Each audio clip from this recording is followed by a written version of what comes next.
Drag Racing Fan, Monday Morning Racer, coming to you live from the headquarters at strutmasters.com in Roxborough, North Carolina. And this is Between the Slicks, a weekly drag racing talk show. And tonight, hopefully, we've got a jam-packed session with Fast Jack Beckman, Lou Santiago of Garage Insider TV, and Chip Lofton himself, my boss and the sponsor of many out there in the drag racing world.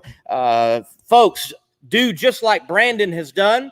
He's chiming in. He's chatting away. Hello, how you doing, man? Good to have you on the show. Each and every one of you, good to have you on the show. We'll be taking your questions. So please put in those comments. Would love to have them for Jack, Lou, and Chip. Waiting on some guests to get in. Tonight, we'll be rolling them in as they come in, and we'll see how long they stay.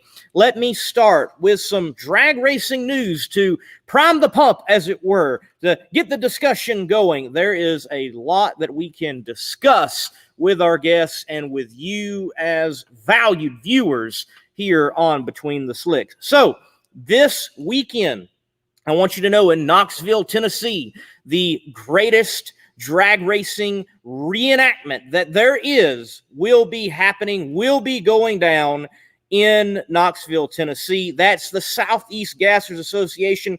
They will be at Knoxville Dragway. So Saturday, 3 p.m., qualifying starts. It's a $20 ticket.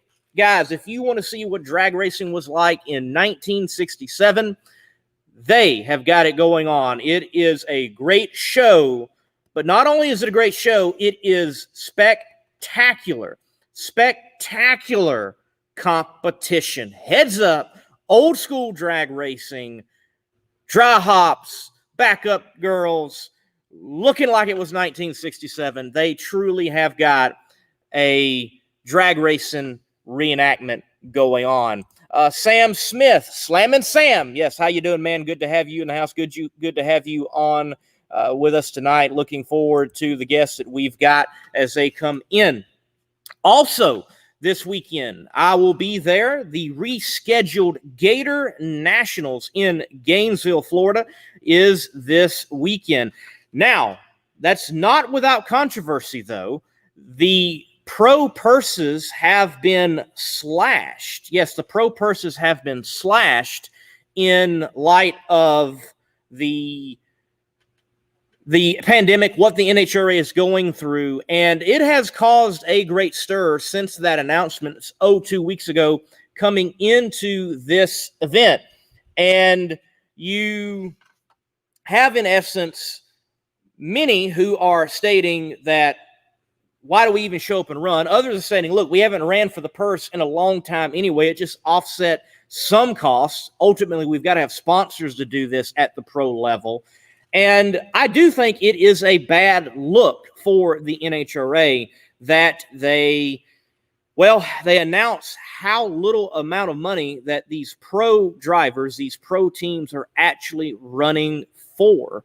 So, will there be a Gator Nationals? Sure, there will be a Gator Nationals. But I do wonder, after stepping away from the Gator Nationals, when people tally up the pocketbook, how great of effect will it have? Who will be looking to go on to the next national events? So, yeah, the slashing has happened to the purses. And continuing with the NHRA, well, first let me mention this. Shakedown Nationals, they concluded last week there at Virginia Motorsports Park.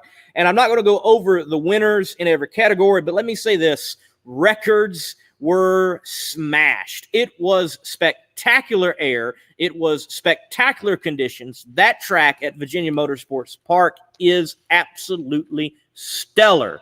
Well, folks, the records were smashed in several categories. What a awesome show up there at Virginia Motorsports Park for the Shakedown Nationals.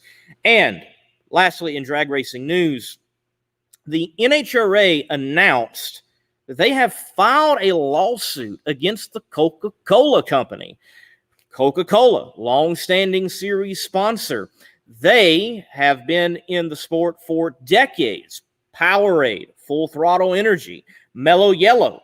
And here we have the Coca-Cola company. They are using the pandemic as a excuse, as a reason to get out of the contract that was to go to 2023, with them as being the title sponsor for NHRA Pro Drag Racing.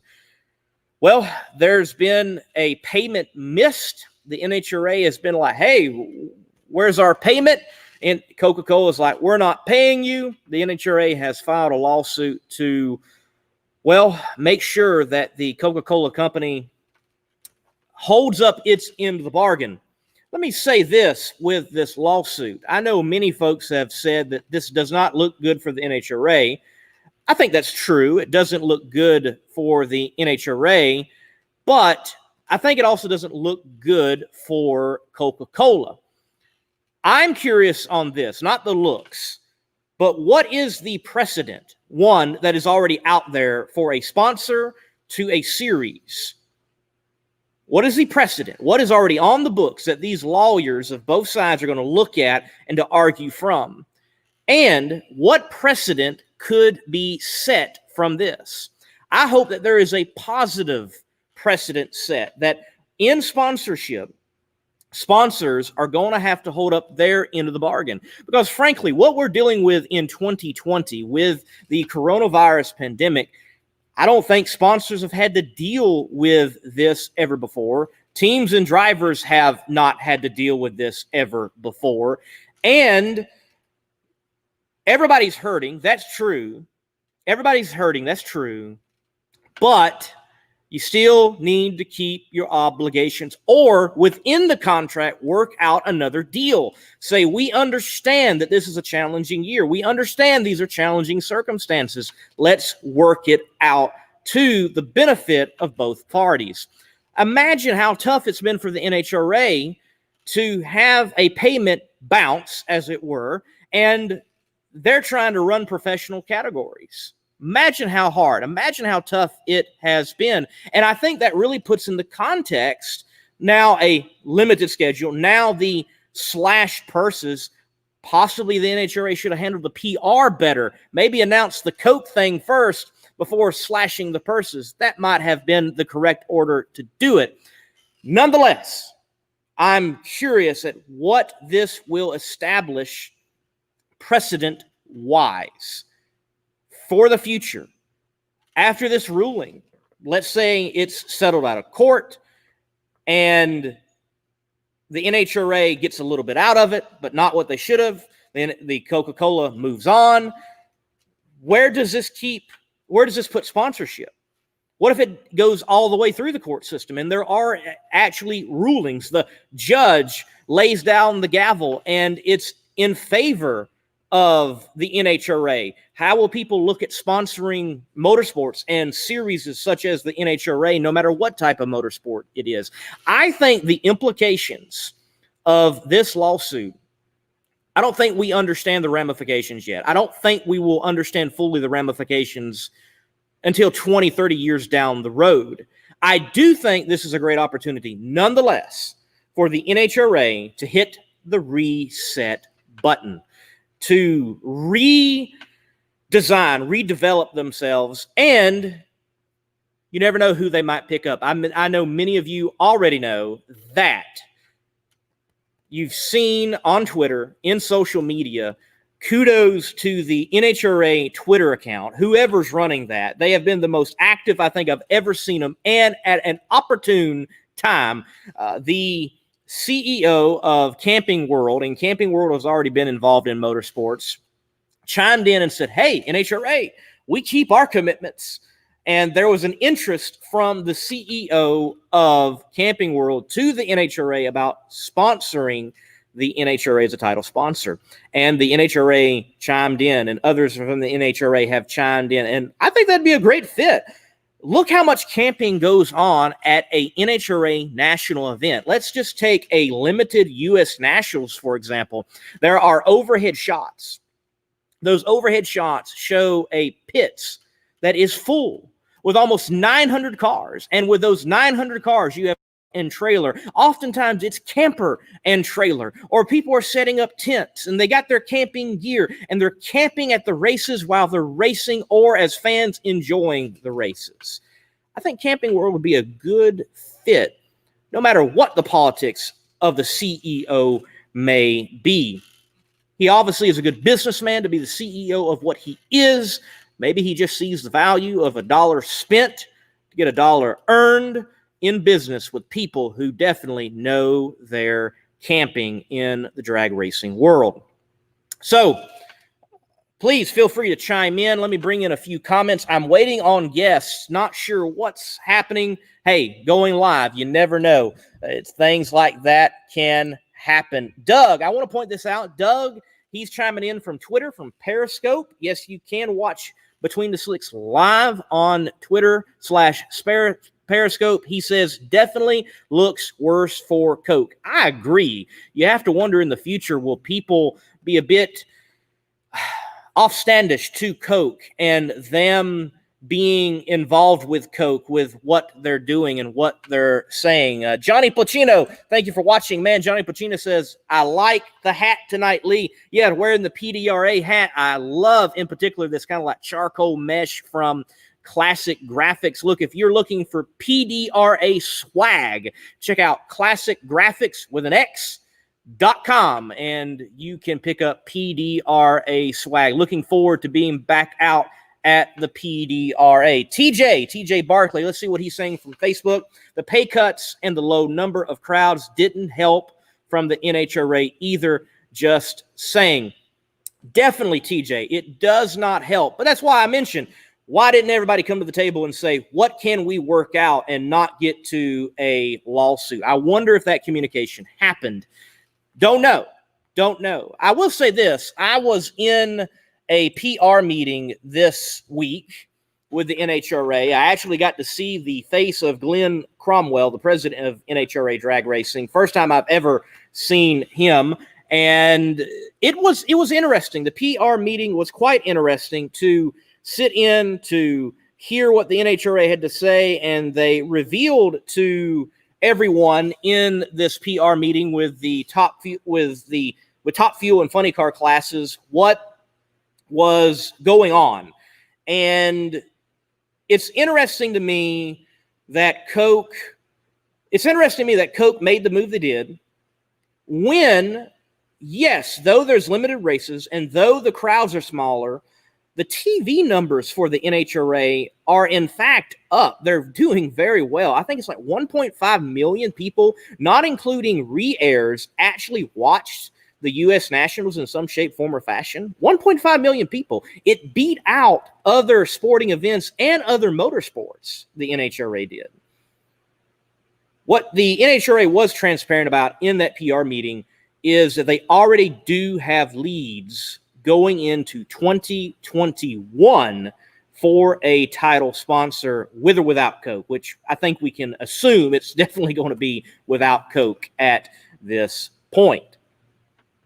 So, moving forward, the NHRA without Coke.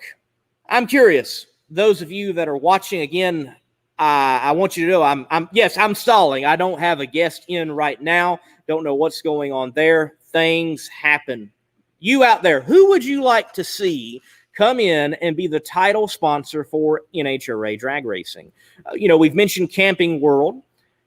So, Camping World coming in, do you think that's a plus? Do you think that is a good thing? Or who would you like to see come in? Look, we're not going to see beer or tobacco come in. The government squashed the tobacco thing long ago, and beer kind of got the idea and did some self-preservation before it ever came down to them in government mandates. But who are some entities you would like to see sponsor the NHRA? Look, why wouldn't a Bass Pro, the shops, maybe that's a fit. I definitely think the title sponsor needs to be something that is not automotive related. I definitely think it needs to be beyond the automotive world. Right now in drag racing, we see a lot of sponsors that are just that. They are automotive. I think of it as circular sponsorship, circular partnership. You have, for example, Strutmasters. And again, great to have Strutmasters in drag racing and all that Chip Lofton is doing. Nonetheless, you have an automotive product on a automotive product in a drag car, and it is circular.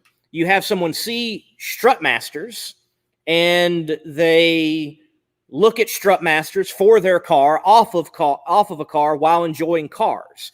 And sponsorship can go beyond that, and it should go beyond that. For example, Mike Ashley here. Mike Ashley, the father of Justin Ashley, says, "What's up, Lee?" Mike, doing great. Waiting on some guests. Not all of them have come in. We're rolling with it, though, man. It's live. Love being live. But, Mike, let's look at that program with Davis Motorsports and his son, Justin. They brought on Manscaped. Of all sponsors, brought on Manscaped. But, look, Manscaped, as far as I know, has not been in drag racing whatsoever until coming in to the Davis Motorsports camp. And you're bringing fresh, brand new identity into the sport. You never know where and what Manscaped might do. I mean, the fact of the matter is, it's a product that all men could very well use, may have need of. Some of you may very well be using it even now. And men over women to a degree love drag racing and love motorsports. That's not to say women don't chime in that way. I get it. And obviously drag racing is probably the most diverse motorsports when it comes to the genders, but nonetheless, men, whole crowds of them, seeing Manscaped going down the track. I think that is a good thing. So, got someone chiming in here. See who we can have come in. Lou Santiago trying to give me a call. He's going to be one of our guests in a few moments, hopefully. Sam, thank you. Little Debbie's. He also chimed in your favorite cereal company. So guys, go on Sam's podcast. Sam, put that in the comments if you would, please, when you get a chance. I did an interview with him. He's interviewing me, and I was able to share about what you should expect in 10 years. And I said basically that your favorite cereal will go away. And for me, my favorite cereal didn't necessarily go away, but they changed it. They changed it so much that it should just be off the shelf, and that's Cookie Crisp. I don't know about you, but Cookie Crisp changed. As a child, that was a better cereal, and somebody tampered with the recipe, and it is downright terrible now. I'm sure many of you have had the same experience. There it is, Sam. Thank you. In the Groove podcast. Folks, check that out. In the Groove podcast, Outlaw Performance Entertainment. Check Sam out. He's doing some great things. Billy Lawrence, he says, Camping World is a great fit. Marcus Loomis is in Racing World and has a lot to gain. Think he will help the racers. Billy, I think it would be a great fit. We'll see what works out of it. Never know. Demon Racing TV, I have no clue what this is beforehand. Now, let me say, I think for sponsorship should be Johnny on the spot. I'm not exactly sure what you're saying there, Demon Racing, but thank you for commenting. Hey, clarify it for me. We'll talk about it again. Brian, he says, man, I miss the old cereals. Dude, I do too. I miss the old cereals. Look, there was another one like Waffle Crisp. That was awesome. And it tasted like a waffle in a bowl of cereal. They changed it too. I didn't have to go to Waffle House. I could have it in my bowl. Now I can only go to Waffle House. But at least at Waffle House, you get a show. That's the most important thing at Waffle House. And do it at 3 a.m. That's the best ticket. You ought to leave a great tip with everything that's happening on at Waffle House at 3 a.m. on a Friday or Saturday night. Hey, speaking of a show, let me bring in Lou Santiago right after this intro. Lee, get out of the way. I'm firing up the forklift.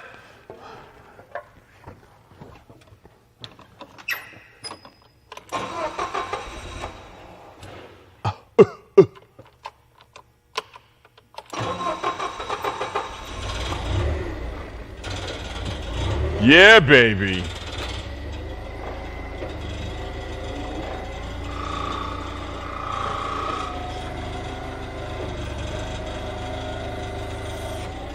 Stop swinging. Stop swinging. Well, that wasn't the intro. Hang on just one moment. Lou's getting ready. He's moving the camera around. I don't know what he's doing, but here's the intro. Garage Insider TV's train wreck of a car wizard, Lou Santiago, right here on Between the Slicks. Lou, Lee! how you doing, man? Monday Morning Racer. Yes, it is the grand Monday Morning Racer, or as wait. Is it the director? The director.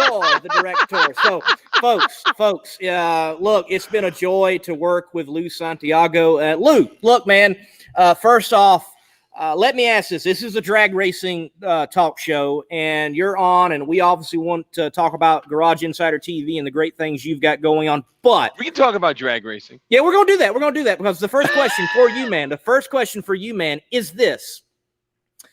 I've heard you make comments about all other forms of motorsports. Well, not all others, but like the roundy round guys. Like, that's just boring. I just don't know why. Why drag racing? Why does drag racing appeal to you, man? Because it's squirt racing, man. It's squirt racing. That's what it is. It's like every time. It's like a bad porno movie. You know, it's like boom, it's done. That's what's so awesome about it, because every time is different. That's what it is. It's definitely different every time. It's definitely different every time. And it's quick. And if it's done right, it's continually going. Like something I do like about the NHRA is they are on time, and unless there's an oil down, they're keeping things percolating down the track or trickulating, as the old chief coach said. They keep it moving. So there's always action. There's always action. That's what makes it so good. It definitely does. It definitely does. And the other one that I really like is sprint cars, like World of Outlaws, because those guys, you just don't know what's gonna happen. That's what makes them things so great. I mean, one brake on the car, like 800 horsepower, and hold on. That's just crazy.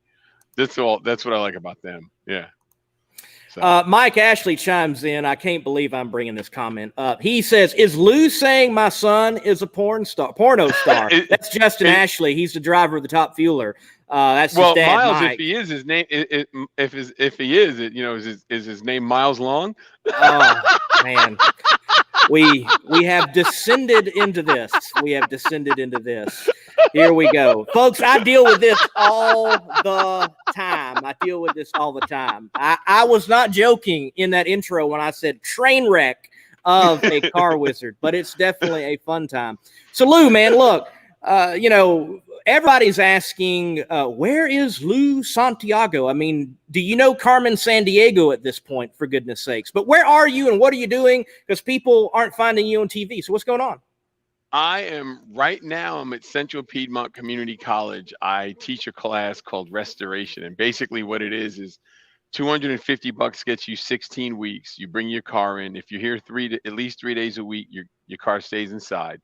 We have 4 spray booths. We supply all the heavy stuff like welding machines and all that. All we ask is that you buy the basic hand tools, and we teach you to do whatever you want to do. Like I got a guy who's a physician's assistant, and he's redoing a 66 Malibu 300, and he wanted to mini tub it. So I showed him how to use the plasma cutter, and he's cutting the wheel wells out, and I'm gonna teach him how to mini tub it. And then he actually welded in his floors. We taught him how to weld, and we showed him how to take his floors out of the car. We put a whole new pan in the thing. So just whatever you want to do, we help you do. You want to paint it? We got guys that can teach you how to do that. Yeah, that's what I'm doing now. And I'm also doing Garage Insider TV. So I do Garage Insider TV 3 days a week. I'm here 3 days a week, and that's what I'm doing. Yeah. That's what you're doing. So let's talk about in particular Garage Insider TV. So what are some projects you got going on, and where do you hope that gets to in, let's say, what's the 1 year, 5 year, and before you choke and check out plan for Garage Insider TV, man? Well, what I would like to do is I just want to build cool stuff. I mean, that's what it comes down to. So right now we're doing a slow bourbon and doing the slow bourbon, doing a 69 Chevelle. And once Chip Lofton gets done with the Kenworth, I'm going to stretch that thing. He had to use it so he can make a big move. So once that happens, I'll get the Kenworth back, and I'm going to stretch that thing out to 300-inch wheelbase. That's just huge on my bucket list for me. I just want to do at least one. And then I'm just going to build some of the stuff I got in the yard, because I got a bunch of cool stuff in the yard, and then go from there. And then that should take me out to 5 years easy. Especially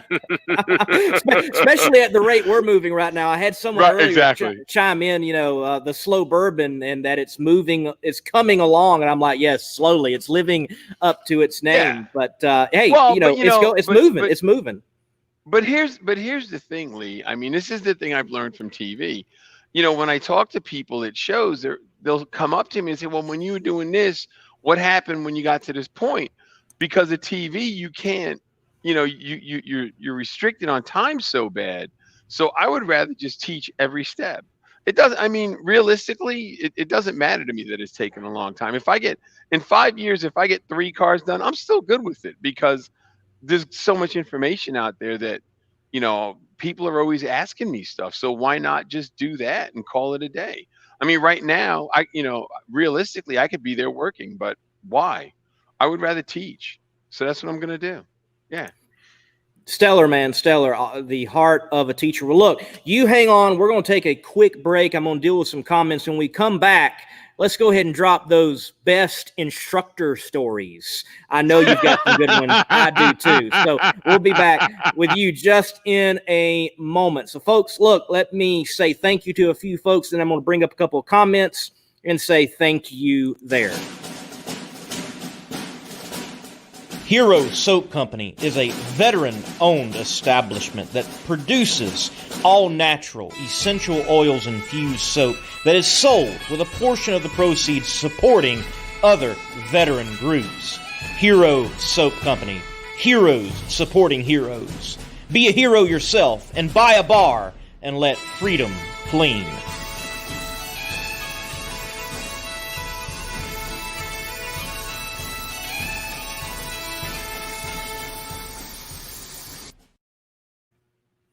All right, a few comments I want to throw up. Heather Graney, look, that family's got a bad pro mod up there in Western New York. She says she's laughing at all the antics going on tonight and says, we miss you in New York. Hey, I miss New York too. I do. Great place. Glad I escaped the taxes and the tyrannical lockdown that they're in. But I miss you guys there in New York as well. And then Mike Fossey. Look, guys, check out Mike Fossey, driver development. I think I got it right. Mike, put a link in the comment if you're still watching. Go check that out. He is involved in micro sprints and quarter midgets and working all the way up, I think, to full sprints. I think they do have a full one now with Bruno. The young man's name is Bruno. He says, we're going to miss you at the Butch Coffee Classic this weekend. So last year, I got to commentate a race. Was hoping to do it again this year, but coronavirus, all that good stuff, it definitely messed things up. So, Mike, look, miss y'all definitely up there. And that shop tour, it's going to happen one day, buddy. We're going to get that in. Even though you're in Pennsylvania and I'm in North Carolina. So we're going to bring Lou back in here. So, Lou, basically, my grand instructor story from when I was a welding instructor is I had these two knuckleheads while I was in a booth teaching someone to weld. They took a piece of pipe, a big, large piece of pipe, glad it was open on both ends, and they filled it with propane, and they took the striker and struck the striker, boof! And, everybody stops in the welding shop. I come out and like, what do y'all do? And they looked very stunned, like we didn't think that would happen. And I'm like, duh, it's propane in a pipe, and you filled it with a lot, duh. And I took them out of the shop and all that. But that eventually led to me actually being forced to resign because my administration did not like me. So, yes, it went from explosion to no job very quickly. That's my grand knucklehead story, but God worked it out. I'm right here. So, man, look, great instructor story from you. But Lee, here's the thing, man. First of all, you should always tell those students in the beginning of class. First thing, day one, never go full retard. That's the first thing you got to do. You tell them that, because after that, it's you can just set the rules as you go. That's how I look at it. I had one kid, and this was a high school suspension class. I had one kid, and we were taking apart an S10. We're going to rebuild the whole front end. So I told him we're going to take the nose off so they could see everything, because you don't want to have a bunch of kids looking through the wheel well to look at the control arms and the spindles and all that. So I told him, I said, look, here's the deal. You can take the fenders off, you can take the hood off. And this one kid, I said, you got to take the grill out. Now I said, there's these tabs on the headlight bucket. So you take the grill out first, then you take the headlight buckets out. And here's the tool you're going to need. I handed him the Torx screwdriver. And he goes, oh, I can take that all out in one piece. I said, no, don't. I said, because that's my truck. And if you break the tabs from the headlight bezel, then you're going to buy me new headlight bezels, because I ain't going to let you just break them and not do anything. So you're going to have to buy that. So what's he do? He takes them out in one piece, the whole thing, both headlight bezels and the grill all in one piece. And he goes, see, I told you I could do it. I said, that's not the point. I know you could do it. I don't want you to break it, because like I told you in the beginning, if you break it, I'm going to be pissed. So you need to take it apart and put it in the bed of the truck. Well, he drops the tool. He drops the Torx bit, and he looks at me because, you're going to pick that up? And I looked and said, fuck no, I'm not going to pick it up. Pick up the damn thing, go back there, take it apart, and you're done. And he takes it back. He comes back and goes, don't ever talk. I said, whoa. First of all, don't tell me don't ever talk to you like that. The moment you broke the rules is the moment it allowed me to talk to you any way I want. And that's the way it is in the real world. And then I proceeded to let him have a few more choice words. I even made some up for him and sent his ass home.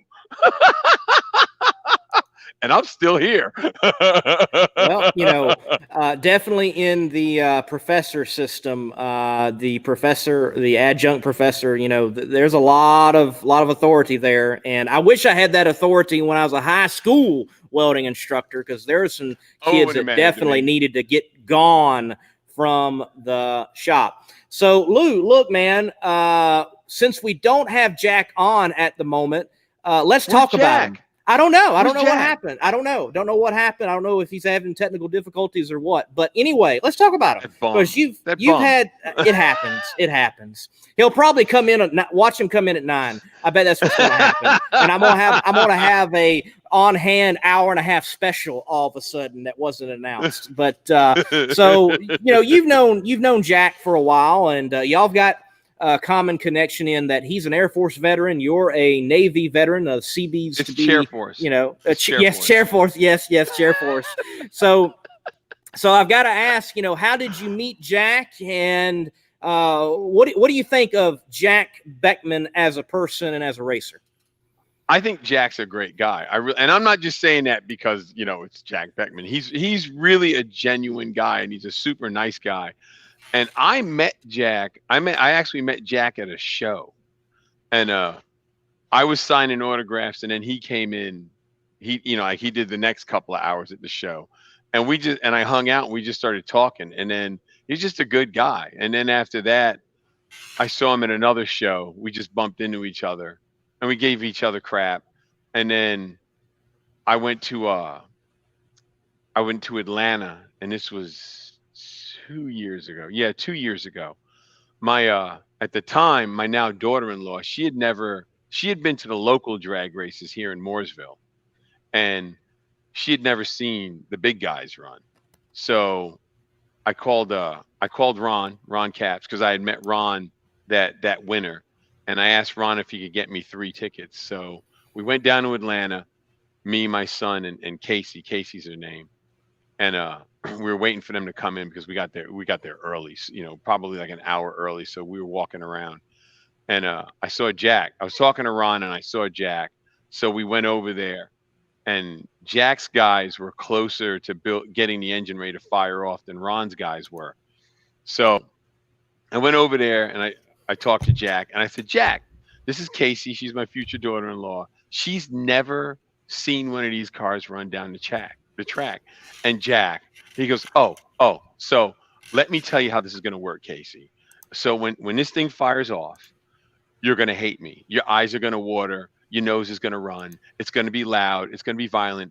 But you're going to, at the end of it, you're going to love me. But right at that moment, you're going to hate me. So what I need you to do when we're ready to fire this off, I need you to stand over there. And there's this garbage can there. You know, one of those big garbage cans. Because I want you to stand over there when I get ready to fire it off. And you'll have a perfect view. And, you know, I picked up on what it was. It was right where the zoomies were. So, of course, we have no hearing protection. So I go, Jack, you're about what, 15 minutes out? He goes, yeah, about 15 minutes. I said, great. We're going to run over and see Ron because Ron had just gotten there. So we go over and I introduce her to Ron. And Ron's like, oh, yeah, you need to be here when we fire off the car. And right at about that time, you know, a couple of minutes later, I said, Ron, we'll be right back. Jack's getting ready to fire off his car. They got the blower on. And he goes, well, we're just putting ours on. We'll be about 10, 15 minutes behind him. So I grabbed Casey, run her over there, put her at the garbage can, and I'm standing there with her, and my son's with us. Jack comes walking by, and he puts on his gas mask, gets in the car, and he gives us the thumbs up, and he fires that thing off. Casey's hair goes, woof. And her eyes start watering, and her nose is running, and she doesn't want to pull her fingers out of her ears because she's gonna go deaf. You know, it's just a mess. As soon as he shuts it off, I see Ron going in the trailer, and he's coming out with his gas mask in his hand. So I grab Casey, run her right across the aisle because that's where they were. Run her right across the aisle, put her in the same spot. Ron gives us a thumbs up, and he fires his off. And when we get done, Ron gets out of the car. He goes, so did you enjoy that? And she's like, da. So yeah, it was huge comedy. So that was that was like the third time I met Jack. And then I met him again. I saw him again in Charlotte, and I'm in his hauler with him, and he's eating breakfast, and I'm reaching off his plate, taking his bacon and eating it while he's talking to me, and we're eating. So yeah, he's like, next time I'll get more bacon. Hey, more bacon is always something that should be ordered. There should be ample bacon supply goes good. of bacon. Exactly. Yeah, exactly. yeah. And bacon goes good with everything. And then I was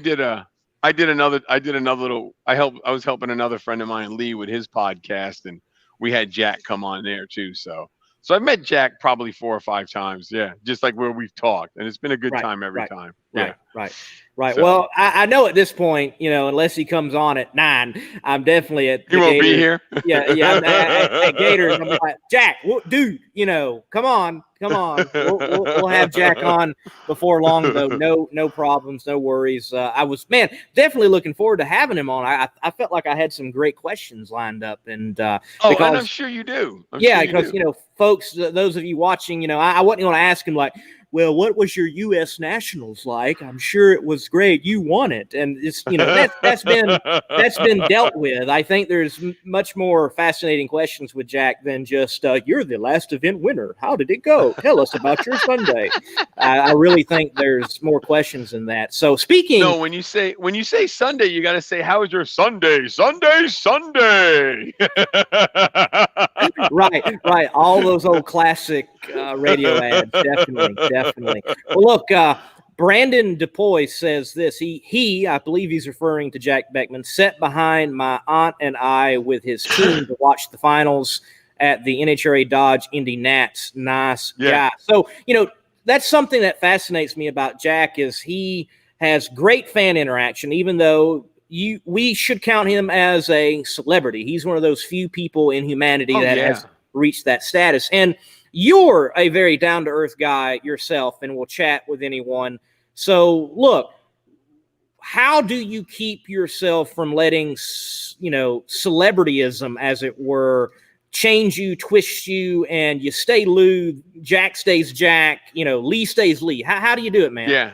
Well, for me, quite honestly, the way I look at it, if someone's willing to waste a half hour of their life watching me be an idiot, I can give you 10 minutes.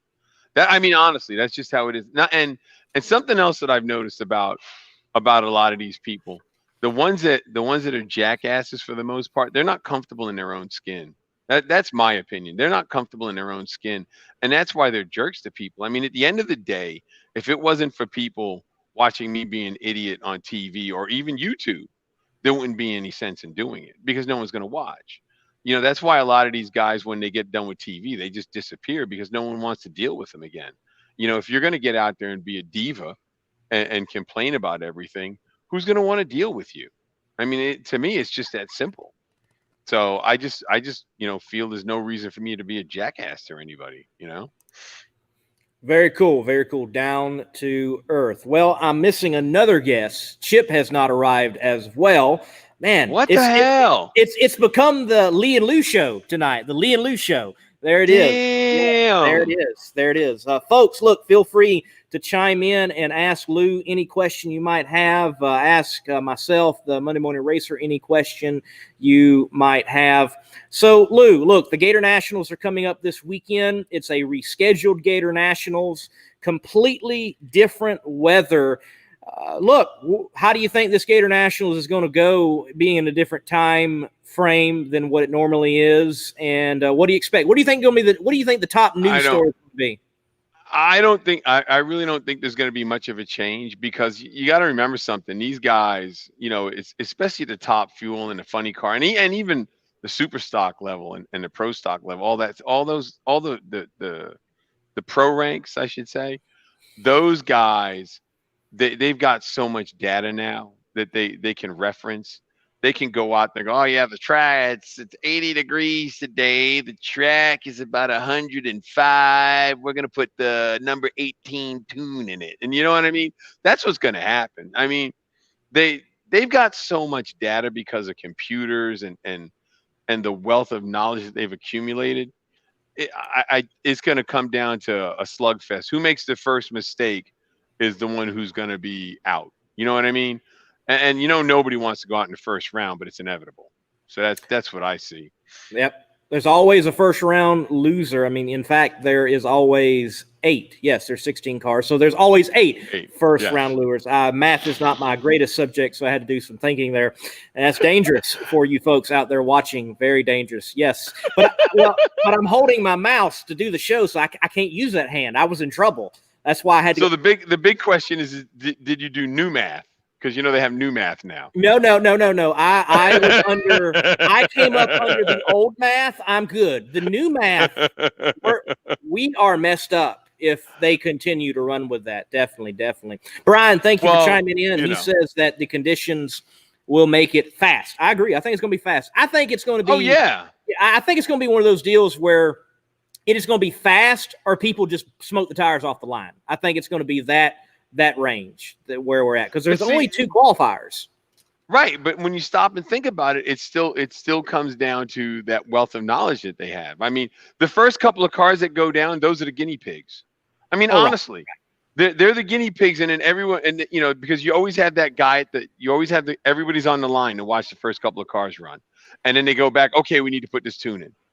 That's what they do. I mean, but it's genius because they can sit there and look at it and figure it out. So yeah, I mean, it's that's and then it gets fast. Then it gets real fast. Right. I mean, one of the perks about the points, where you finish and where you qualify, is you get to choose how you line up. The number one qualifier gets to choose when they go out in first round. They can be the first pair, they can be the last pair, they can be the third pair. They get to choose that, and then it goes to the next, and then it goes to the next, and then it goes to the next. That's why usually the 8th and 9th, they are typically always like the first ones, because no one wants to be first, and they're the last ones to get to pick. So there you go. They don't get to pick. They don't get to pick. So they don't have the opportunity. Yeah, they don't have the opportunity. So, folks, yes, qualifying is important. It decides a lot. Well, Lou, look, Johnny Placino, Mr. King of Mountain Motor himself thus far this year, asks Lou, clutch or converter? I would have to say converter, because I know you can set up a clutch to where it's consistent, but I really think that you can dial in a converter so much better, because the converter technology is just crazy. I was watching I know Greg Slack, he's Slack Converters, and some of the stuff that he's doing with converters is just, it's awesome. I mean, I never knew how much the inner workings were of them things. I mean, don't get me wrong, a clutch is good, but I don't know. I just think a converter would be better. I mean, but Johnny Pacino is leading the points. He is that guy that's won 5 of 6. So, and I'm sure, and by saying so disappointed, I bet you he's a clutch guy. Oh yeah, they're leaving off the clutch. And look, I'm in favor of no throttle stops and bring the clutch back in everything, just in everything. Well, yeah, I mean, clutch, it makes it fun. Don't get me wrong, it makes it fun. But see, here's the thing. I mean, it goes back to your knowledge. I mean, I don't have, in the street racing that I did when I was a kid and growing up, we had automatics because we just didn't have enough wherewithal to dial in a clutch. You know what I mean? They were always inconsistent. So that's why I one of the reasons why I'm saying converter, because my knowledge was we did better with a converter, with an automatic. We just did. Now, I mean, we're talking 78. So I'm sure clutch technology is a whole lot better. It's just one of those things. Yeah, see, Brian dumped the clutch. Is that dump the clutch as in let it go or get rid of it, Brian? Let's be realistic here. Which dump do you mean? Can't be so vague on us now, can we? He says dump the clutch 7K, so he's dropping at 7,000 is what he's getting. Yeah. I know. I got it. I had to bust his balls. He was the one who put dump up there. Well, Lou, I've got you, and you're the only one I got, so I'm gonna keep bringing some questions up if you don't mind. You got the time? You good? I don't care. I got time. Okay, cool. Well, TJ asks, how do you like Strutmasters and Chip and everyone there, Lou? Well, Lou, before you say, I know who you like the most. but go ahead. Who do you like? Who do you like? Man, you know what? I get along. Everybody there. Chip has been really good to me. I've known Chip 12 years, 13 years, I think. I met Chip years ago. Well, when I first left Muscle Car. So that was 14 years ago. So it was 14 years. I've known Chip, and he's always been good to me. So I have no complaints with Chip at all. And 2 years ago, he called me up out of the blue and he said, "Hey, do you still want to do your videos?" I was like, "Yeah." But he goes, "Well, I just bought a building. Come up and let's talk." And he put me in that shop, and I just been working at it ever since. I mean, it's coming along. It's coming along really good. And then he got you, so now you're involved with it, and you know way more about the YouTube thing than I ever knew. So it's actually working towards the goal that we want. And I really think at the end of the day, it's going to be successful. So that's what matters to me. And the rest of the people at Strutmasters have been nothing but good to me. I mean, everybody, from Scott to all the salespeople, everybody has been good to me, man. They've helped me out. If I ask them for something, they either tell me where it's at or they go get it for me. It's been a really good experience. I have no complaints with it at all. None, Right. And folks, look, if you have not found Lou on YouTube yet, type in YouTube Garage Insider TV. You'll find Lou. Definitely, the show is trending upwards. And, Lou, I'm going to bring up a comment just in here in a few seconds talking about the past with TV. But with that being said, and with what you're doing now, how good does it feel to have the liberty to just do what you want? Oh, it's phenomenal, because the big problem that Jaron and I had with TV was, they own the show, so they want to control everything. They want to control you, and they would do stuff like, well, we want you to have an argument. We're gonna, and we're like, no, that's not what we do. And we're gonna bring in Dunkin' Donuts and we're gonna have you guys eat donuts while you work on the car. I'm like, okay, well, I'll walk in with a cup of coffee, but I mean, why? It's just, I mean, I get it. They got to feed the beast. I understand that, but it's still, some of the stuff they want you to do doesn't make sense. What's up, Scott? The security guy's walking by. Hey, Scott. Security guy. There we go. And some of the stuff that that we would have to do or they'd want us to do just didn't make sense. You know, I remember one time I was doing me and Jared on Muscle Car were doing the 70 Challenger Overkill, and I had to put frame rails in it because we're putting a 528 Hemi in it. It's got a Dana 60 and a 5-speed. So I'm going to put in frame rail connectors. And the owner of the company is like, oh, well, you got to use a vendor. I'm like, there's no vendor that makes these. Nobody makes these. Like, yeah, there is. Yeah, there is. And we go back and forth. I said, look, man, here's the deal. I'm going to put these in. If you find someone that does them, I will gladly cut them out and put in the ones that you tell me to get. But no one's going to do it. So I'm going to put them in because I ain't got time to waste. And he got mad at me and he comes back about it. And I was like, oh, nobody makes it. Like, no shit. I'm the guy who builds the car. You're the guy who owns the company. Let me build the car. You know, and that's what I had to tell him. But and that's why I'm not interested in it. You know, as far as TV goes. Oh man, I got to decline this. There you go. I had a phone call coming on my headset, so I had to hit decline. All right. Hey, I'm glad to see you multitasking. I'm impressed. I lost you. Oh, you lost me. All right. Well, you work it out, and we will get back to Lou. I can hear you, but something's going on. All right. Well, keep working. Keep working. All right. I'll bring you back in just in a few moments. Don't go nowhere. Stay there. Sure. We'll do it. I can pull this off. Now we got Narrow Lou, and Lou is.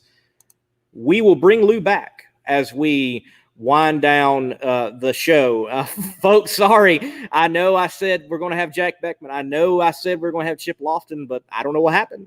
Saw Chip earlier today, and even got him squared away on signing in, and I don't know, and don't know about Jack. But we're live. It's good. You're great. It happens. And something's going on with Lou. And if we get Lou back, Lou, are you good? Can you hear me? He's getting there. He's getting there, folks. So next week, I don't know what the show is going to be. I don't know. It might be Jack and Chip. And we get Jack and Chip on, actually, and that's my show. I've already got the show planned for next week. Brian says, I came for Lou. Man, look, I'm glad you came for Lou, and thank you for watching. And it's good to have Lou on. Lou is obviously he's a great individual and down to earth. And look, what you get on the TV, what you get on YouTube, what you get right now, that's Lou. There's not a filter. There's not a governor. It is just straight high test Lou. Let me bring Lou back in, and we're going to ask him one more question that I know he's got to answer a lot, but we'll ask it right here on Monday Morning Racers Between the Slicks. Lou, as they say with Verizon, can you hear me now? No, cannot. All right. If Lou comes back in, he comes back in. We'll see how that works out. Mike Ashley says, Lee, how about the NHRA TV deal?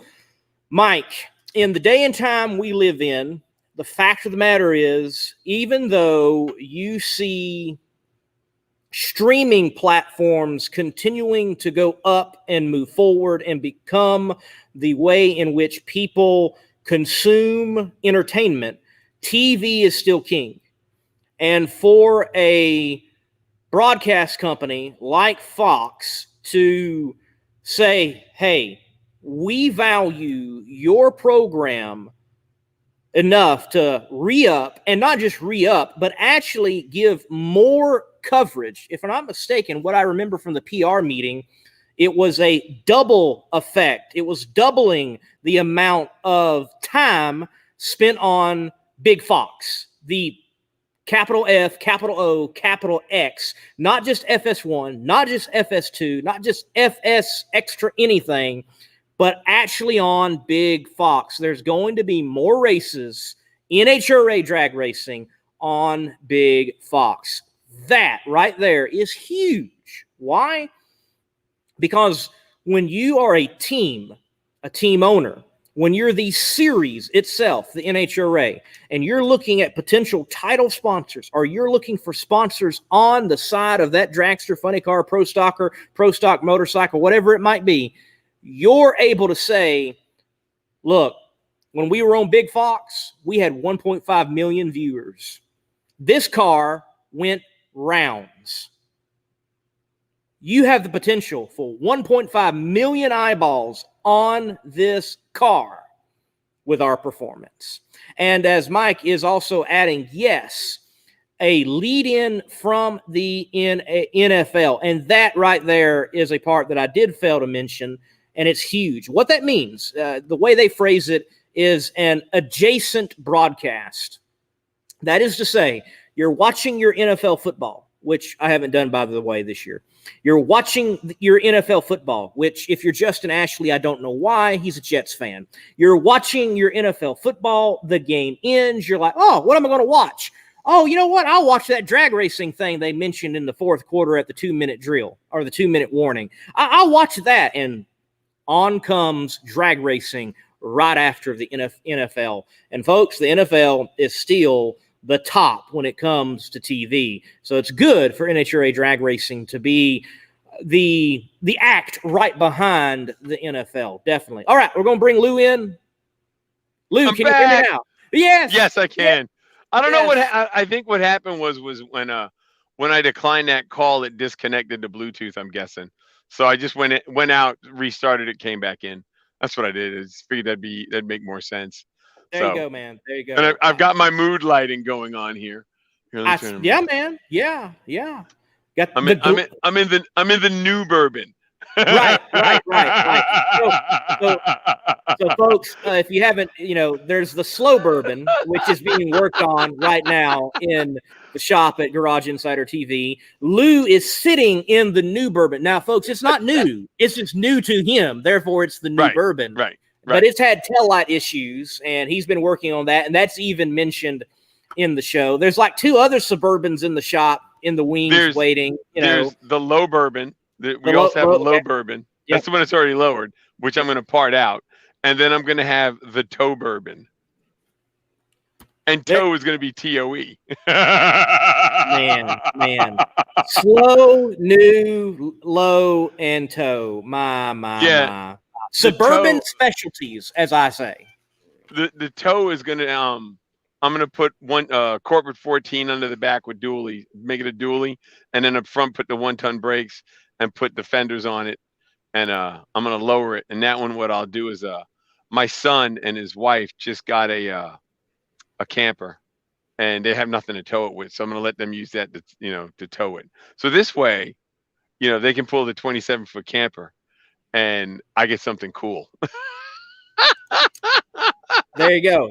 Hey, nothing wrong with having. Oh, by the way, folks, also coming up on Garage Insider TV, my little Kia Soul of 250,000 miles, it's going to be on the show before long. So if you want to see what the MMR rides around in, not that it's that hot, but it's my whip, it's going to be worked on in the shop because we got to diagnose how bad it is. Yeah, no kidding. We need to put, was it a 2.4 in it? We need to get a 2.4 for it and jam it in there. Well, look, doesn't Hyundai make a V8? Does Hyundai make a V8? I know they at least make a V6, and look, if we got to, we'll put a V6 in it. We'll do it.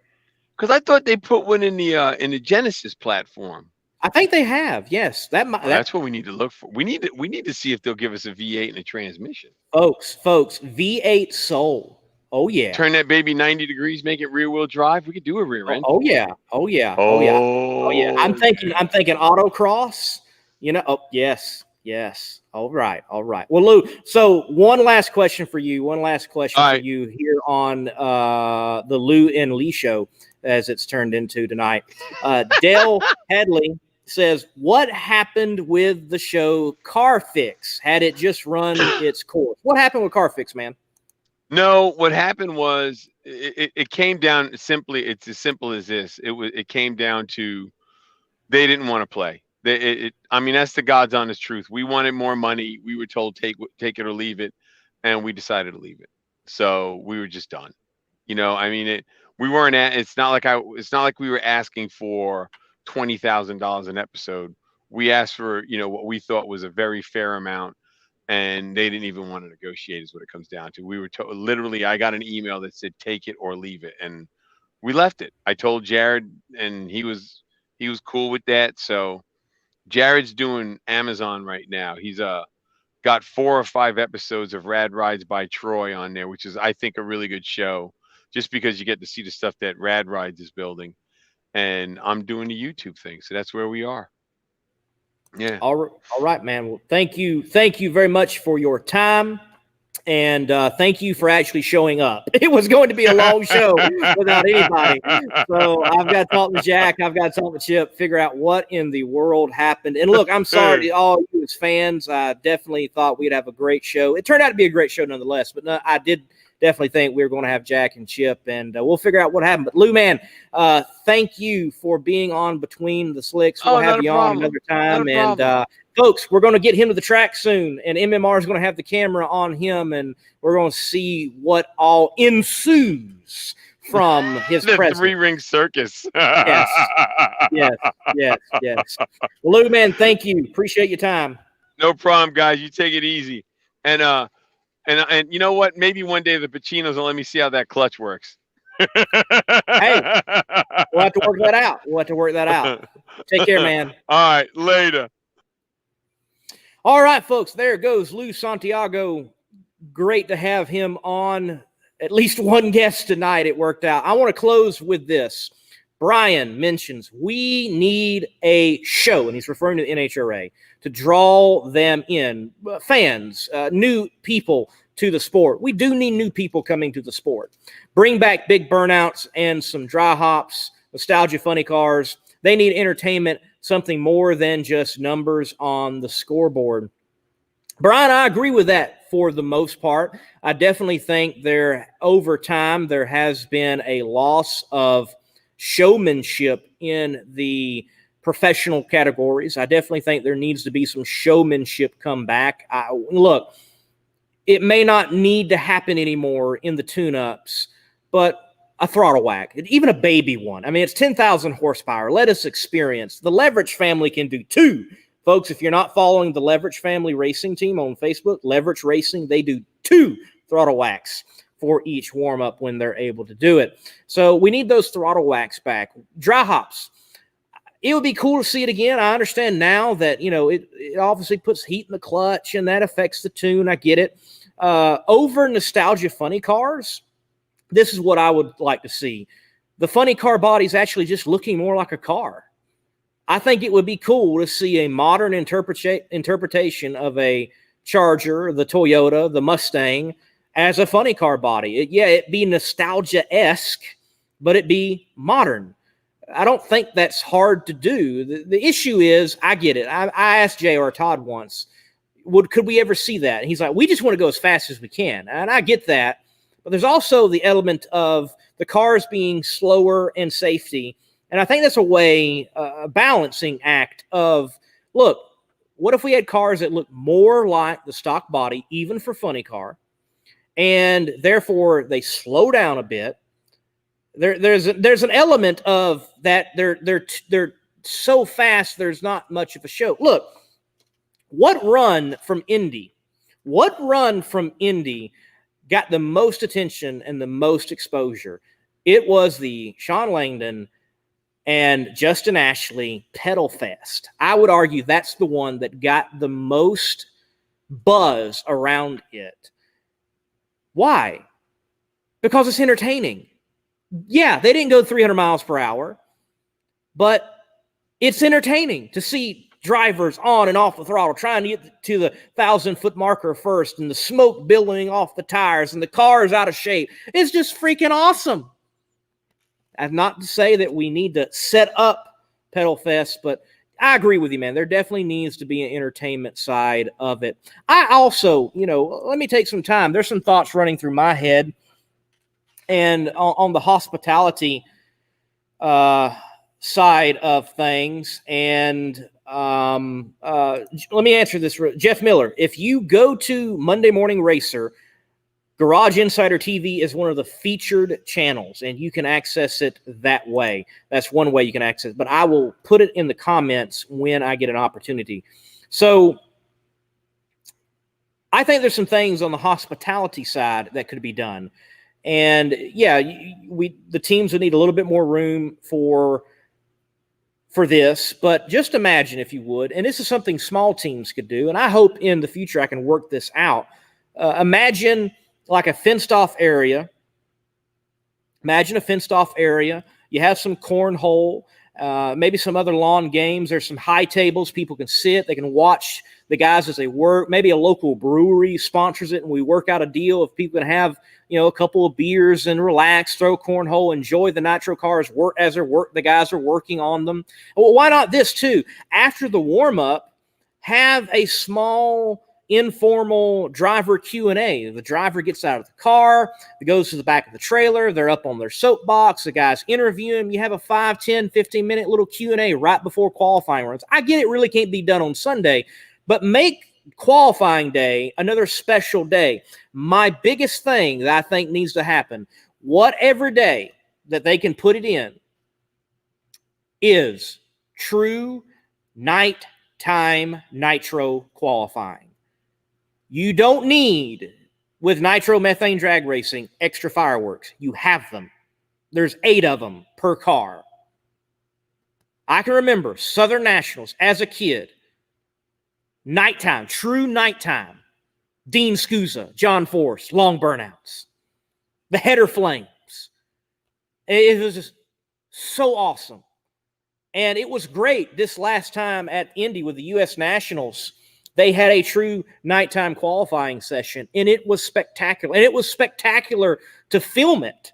And one of my shots on the intro of the Monday Morning Racer YouTube channel and the programs is Justin Ashley's car, and boom, he launches and the header flames come up and they're full and he's rocketing down the track. There's nothing quite like motorsports under the lights. I don't care what motorsport it is, whether it's NASCAR, whether it's motorcycle racing on the flat tracks. Look, when it goes under the lights, there's just something special about it. And I think the most special one under the lights, nitromethane drag racing.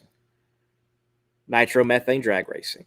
So, yes, definitely needs to be a little bit more of entertainment, I think, in the show, along with the performance. Joe asks, is Alexis doing the whack now? Haddock did it at Indy. Yes, Haddock has made it a part of the tune-up, and yes, Alexis does do it as well. So it's coming back. It's coming back. It is, folks. It is, folks. I mean, fans love it. They hoot and they holler and they cheer. They love it. Brian, what else you saying? Remember Norwalk a few years back with the Pro Stock Burnout Contest? People went ballistic. Right, they did. I mean, why not do that stuff more often? Or, look, in qualifying, why not these drivers? Some of these drivers are doing okay. They're doing fine, and they can handle this. They can handle putting some money on the line and making qualifying a heads-up, one-off money race. Could you imagine Joe Costello on the line talking to 2 like pro stock drivers before they go into the final round of qualifying? Yeah, they're in the show, but they've put $1,000 on this one run under the lights. Joe's like, Erica, you win this, you get $1,000, and Greg, you win this, you get $1,000, and they talking back and forth. I mean, why wouldn't that be great? I mean, just a little bit of showmanship. A little bit of showmanship. I don't think it's that hard. Brian says here, I always try to bring in the kids, answer the questions, put them in the car, give them an experience they won't forget, get them coming back. Dude, seriously. Look, put a kid in the car, they'll be hooked for life.